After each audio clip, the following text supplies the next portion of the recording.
नमस्कार। आज हम एक बहुत ही अहम मौलिक देवता पर बात करने वाले हैं, ब्रह्मदेव। जी हाँ, हिंदू त्रिदेवों में जिनका स्थान सबसे पहले आता है, सृष्टि के रचयिता। बिल्कुल। और हमारे पास जानकारी का स्रोत है किताबी दुनिया यूट्यूब चैनल का एक अंश, जो उनकी भूमिका और मतलब उनके महत्व को काफी अच्छे से समझाता है। हाँ, तो हमारा इरादा यही है कि इस स्रोत के आधार पर हम ब्रह्मदेव को समझे, उनका स्थान, उनका प्रतीकवाद क्या है, कथाएं क्या हैं और आज भी वो कितने प्रासंगिक हैं। जी, सिर्फ एक परिचय नहीं, बल्कि थोड़ा गहराई में उतरने की कोशिश, बिल्कुल उनके सार को पकड़ने की कोशिश। सही कहा। और एक दिलचस्प बात से शुरू करते हैं, जो स्रोत में भी है। ब्रह्मदेव के 4 सिर, ये सिर्फ दिशाएं नहीं है। नहीं नहीं, ये चारों वेदों के प्रतीक हैं। ऋग्वेद, यजुर्वेद, सामवेद, अथर्ववेद। कमाल है। मतलब ज्ञान और सृष्टि का कितना गहरा रिश्ता ये यहीं से दिखता है। तो चलिए इसी में और गहरे उतरते हैं। सबसे पहले ये स्रोत ब्रह्मदेव को कैसे परिभाषित करता है? कौन है वो? स्रोत उन्हें त्रिदेवों की श्रृंखला में सबसे पहले रखता है। विष्णु जी संरक्षक, शिव जी संहारक और उनसे भी पहले ब्रह्मदेव सृष्टि के रचयिता।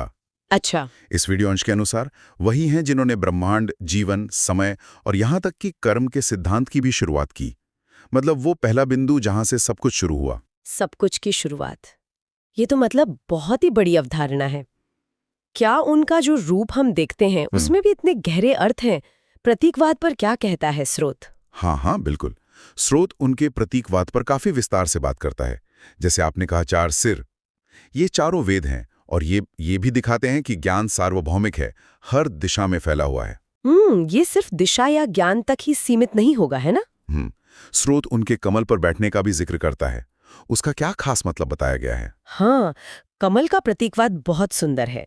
स्रोत ये बताता है कि जैसे कमल कीचड़ में उगता है, पर उससे बिल्कुल अछूता, पवित्र रहता है। जी, वैसे ही ब्रह्मदेव की सृजन प्रक्रिया दिव्य और शुद्ध। ये एक तरह से आध्यात्मिक जागृति और पवित्रता का प्रतीक है। भौतिक संसार में रह के भी उससे ऊपर उठना। अच्छा, और उनके हाथों में जो चीजें होती हैं, जपमाला, कमंडल, वेद, इनके बारे में स्रोत क्या कहता है? स्रोत के अनुसार ये भी उनके काम और स्वरूप को दर्शाते हैं। जपमाला, वो जो माला होती है, हाँ। वो शायद समय के निरंतर चलने वाले चक्र का प्रतीक है। अच्छा, समय का चक्र। हाँ, जिसकी गणना सृष्टिकर्ता के हाथ में है। कमंडल, जिसमें जल होता है, वो सृष्टि का जीवनदायी तत्व हो सकता है, या वो ब्रह्मांडीय जल जिससे सब बना। और वेद तो क्या, स्पष्ट रूप से दिव्य ज्ञान के प्रतीक हैं। सृष्टि कैसे बनी, कैसे चलती है, उसका ज्ञान। ये ज्ञान का जिक्र बार बार आ रहा है। और स्रोत ये भी कहता है कि उनकी पत्नी देवी सरस्वती हैं, जो खुद ज्ञान और कला की देवी हैं। ये कोई संयोग तो नहीं लगता? नहीं, बिल्कुल नहीं। स्रोत इस जुड़ाव को बहुत महत्वपूर्ण मानता है। ये दिखाता है कि सृजन सिर्फ मतलब कुछ बना देना नहीं है। ये ज्ञान, कला, चेतना, इनसे जुड़ा हुआ है। हाँ। सरस्वती जी का साथ होना इस बात पर जोर देता है कि असली रचना बुद्धि और रचनात्मकता के बिना नहीं हो सकती। ये सृजन और ज्ञान का एक अटूट बंधन है, ऐसा स्रोत कहता है। ये सोचना वाकई दिलचस्प है कि ज्ञान बिल्कुल केंद्र में है सृष्टि के। चलिए अब उस कहानी पर आते हैं जिसका जिक्र स्रोत में है। सृष्टि की उत्पत्ति कैसे हुई, ये सुनना हमेशा अच्छा लगता है। हाँ, ये एक बहुत ही मूल कथा है। वीडियो अंश के अनुसार सोचे कि शुरुआत में कुछ नहीं था, सिवाय एक अंतहीन, शांत ब्रह्मांडीय महासागर के। अंधेरा, स्थिरता। और फिर उस शून्य में जीवन कैसे आया?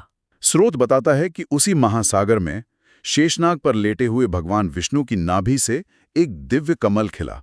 अच्छा। और उसी खिलते हुए कमल के बीच से ब्रह्मदेव प्रकट हुए, जैसे सृष्टि खुद ही सामने आ रही हो। सीधे सृष्टि के स्रोत से। और प्रकट होने के बाद उन्होंने क्या किया? सृष्टि कैसे आगे बढ़ा? प्रकट होने पर उन्हें अपने चारों तरफ सिर्फ पानी ही पानी दिखा। तो स्रोत के अनुसार उन्होंने फिर ध्यान लगाया, अपने ज्ञान का इस्तेमाल किया और सृष्टि का काम शुरू किया। सबसे पहले बनाए पंचमहाभूत, यानी पृथ्वी, जल, अग्नि, वायु, आकाश। बिल्कुल, ये वो मूल तत्व बने जिनसे बाकी सब कुछ बना था। ब्रह्मांड के कह सकते हैं बिल्डिंग ब्लॉक्स। और इन तत्वों के बाद? इसके बाद उन्होंने जीवन डाला। स्रोत कहता है कि उन्होंने देवता, मनुष्य, पशु, पक्षी और ना जाने कितने अनगिनत जीव बनाए। ब्रह्मांड को विविधता और चेतना से भर दिया। ये एक सोची समझी प्रक्रिया थी, कोई अचानक हुई घटना नहीं। अद्भुत। तो ब्रह्मदेव सिर्फ रचयिता ही नहीं बल्कि एक तरह से पहले आर्किटेक्ट और ज्ञानी भी हुए। स्रोत उनकी भूमिका को बस यहीं तक रखता है या और भी कुछ है? स्रोत उनकी भूमिका को और बड़ा बताता है। वो सिर्फ शुरू करने वाले नहीं हैं, बल्कि सारे ज्ञान के मूल स्रोत भी हैं। उनका होना ही ब्रह्मांड की व्यवस्था के लिए जरूरी है। सोचिए ना, अगर ब्रह्मदेव सृजन ना करें तो विष्णु किसका संरक्षण करेंगे? शिव किसका परिवर्तन का चक्र पूरा करेंगे? हाँ, ये तो सही है। वो उस त्रिगुणात्मक संतुलन की नींव रखते हैं जिस पर ब्रह्मांड टिका है। ये त्रिदेवों को एक साथ देखने का नजरिया है। लेकिन यहाँ एक विरोधाभास जैसा लगता है जिस पर स्रोत भी इशारा करता है। इतने मौलिक रचयिता पर उनके मंदिर इतने कम क्यों हैं? विष्णु जी या शिव जी की तुलना में तो बहुत ही कम। स्रोत पुष्कर का नाम लेता है और दक्षिण में कुछ जगहों का, पर ऐसा क्यों? सृष्टिकर्ता की पूजा इतनी कम क्यों? ये वाकई एक गहरा सवाल है। स्रोत कोई सीधा जवाब नहीं देता, पर कुछ संकेत हैं। स्रोत उनके सूक्ष्म और दिव्य स्वरूप का जिक्र करता है।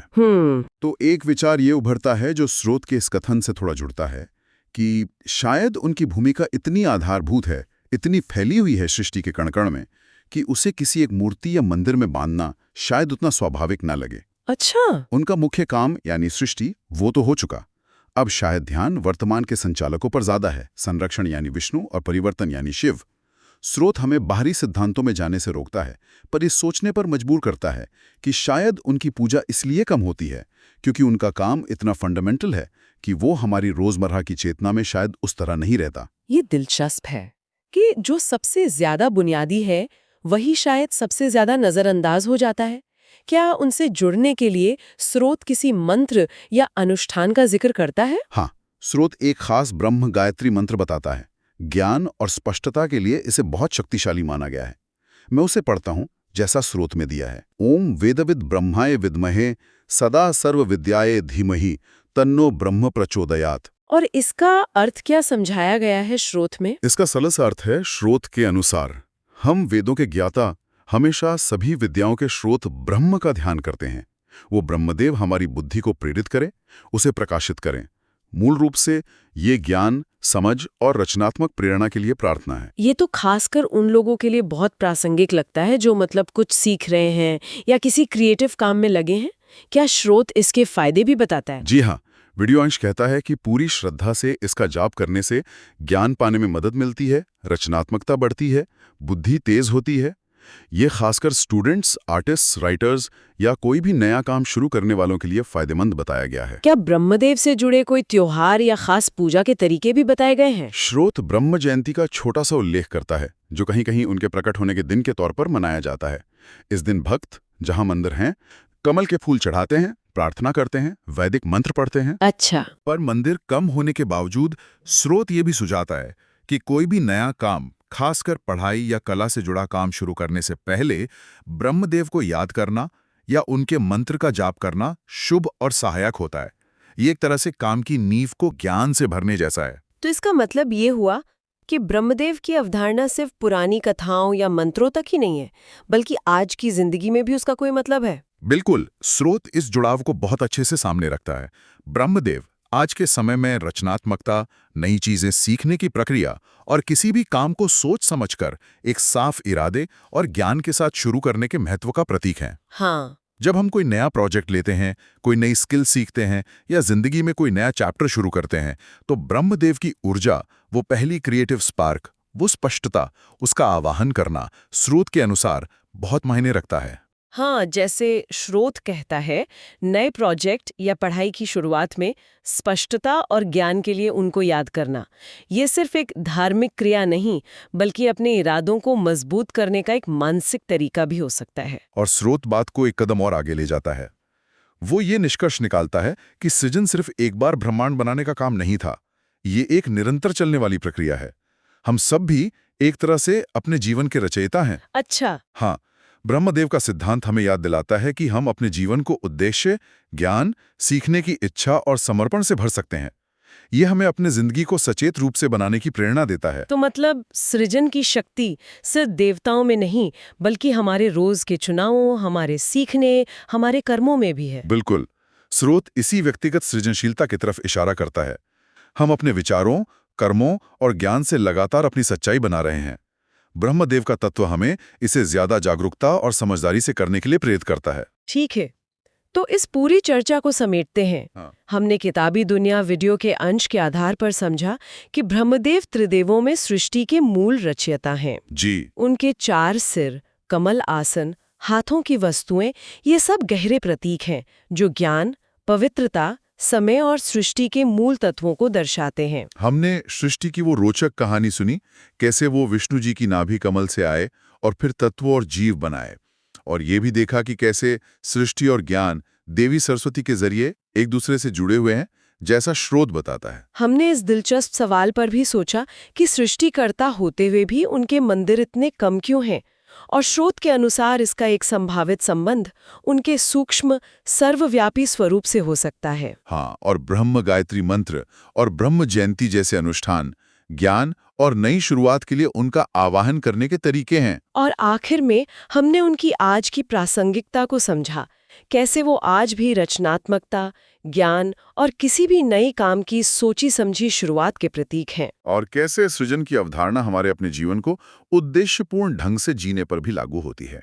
ये वाकई एक ज्ञान बढ़ाने वाली चर्चा रही। अब इस चर्चा के अंत में मैं एक विचार छोड़ना चाहूंगा जो सीधे हमारे स्रोत से ही निकल रहा है। स्रोत एक तरफ ब्रह्मदेव की सृष्टि और ज्ञान शुरू करने में उनकी परम मौलिक भूमिका बताता है, जी। तो दूसरी तरफ उनके मंदिरों की कमी और प्रत्यक्ष पूजा की कमी का भी जिक्र करता है। ये विरोधाभास हमें क्या सोचने पर मजबूर कर सकता है? क्या ये इस ओर इशारा करता है कि जो चीजें हमारे अस्तित्व के लिए सबसे ज्यादा जरूरी हैं, जैसे सृजन की प्रक्रिया, ज्ञान का प्रवाह, वो इतनी स्वाभाविक और निरंतर हैं कि हम उन्हें रोजमर्रा में मान कर चलते हैं, मतलब टेकन फॉर ग्रांटेड लेते हैं, और उनके मूल स्रोत पर ध्यान देना भूल जाते हैं? ये सचमुच सोचने वाली बात है कि शायद सबसे बुनियादी चीजें ही हमारी चेतना से सबसे दूर हो जाती हैं। इसी विचार के साथ आज की ये गहन पड़ताल यहीं समाप्त होती है। हमारे साथ जुड़ने के लिए धन्यवाद।